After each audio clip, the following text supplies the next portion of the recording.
Hi, my name is Aidan. I am from the Junior Rangers initiative. Today we are live at Stan Robinson Stadium and we are joined by Mr. Luke Powell. Hi Luke, thanks for being on the show. How are you? Very good, thanks. All the better for being with you. How are you? All right. Where's your questions? Do you not think you should have had this prepared before we started? Yes. Right. Is this being edited? Yeah, of course it is. It won't go out anywhere. It's just trying to get them used to being on camera and stuff. Some of the injured lads. Huh? Some of the injured lads like Jimmy or something. Jimmy's a couple of weeks away. Onyeka's on the bench. No, he's in to come. Oh, that's not a bad shout. Could do that. Right, you ready? Go on then. What do you think the scores are going to be for this match? Well, I'd love to say Stafford Rangers 4-0, but being realistic, do we think it's going to be that? Going out at this stage of the competition last year doesn't fill me with much confidence, but I think against an Atherton Town side that are at step 5, we should do a bit better than we did against Newcastle Town. I think it will be 2-0 to Stafford Rangers. I think Atherton are going to give a good account of themselves because they're going to bring a lot of fans and be really up for it, aren't they, today? But I think the Rangers will get it done. I hope the Rangers will get it done anyway.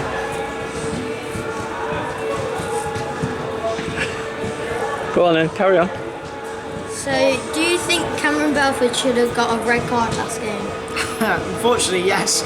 I don't think there's any arguing it, is there? Like I said on the radio with him, when he came on the days before that game, he said that people will unfortunately get judged by one mistake. And if you make one mistake, then that's it. And that has overshadowed his great start to the season. Let's not forget how good he's been for the Rangers so far, but he did fly into that tackle with his studs up and he deserved what he got, I think, and it ultimately cost the Rangers on Monday because they actually played really well. Yes, I do agree with that a lot. Do you think we should have played the midfielder in Galway? Well, out of the players on the pitch, you only have so many to choose from, don't you, really? And with no goalkeeper on the bench, not much more you can do. I think Jake Mott being one of the biggest players and someone who was willing to do it, then you can't really fault that and his efforts to do it. I mean, he did stand there and watch a couple go by, but I don't know if any of them would have done a better job than that, to be honest. We saw his distribution from the goals, that's quite good. Yeah. Because he was a midfielder, he knew what he was doing, but he couldn't dive, could he? So. Do you agree on the people that are benched today? Benched today. So Alex Ray Harvey drops to the bench. I think that's okay because he's been struggling with his knee injury. I'd possibly like to see a run for maybe out there for Ethan Morgan, players like that. Tyrus Onyeka maybe return from injury. But I think what the starting 11 does show is some intent from Matty Hill. He wants to win this game. He's not using this game as a chance to rotate the squad and give players on the bench a chance to go out there. He's using this game to get through to the next round and earn some cash that is much needed because you earn £2,250 if you win this round as opposed to £750 if you lose. So you've got to win it and get to the next stage. That has many benefits, doesn't it? What made you want to be a sports commentator?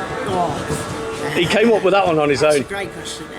So when I was a kid, I used to play a lot of FIFA, like I'm sure you do, and I used to sit there annoying the heck out of my parents, actually screaming and commentating to my own games. I'd turn off the actual commentary, and I would just commentate on my own games. I think that's what it was. It was just a natural obsession with it and wanting to commentate on my own FIFA games. And I'd go crazy when I scored with Luis Suarez and stuff like that and commentate on everything that happened. And my parents would tell me to be quiet, but I couldn't.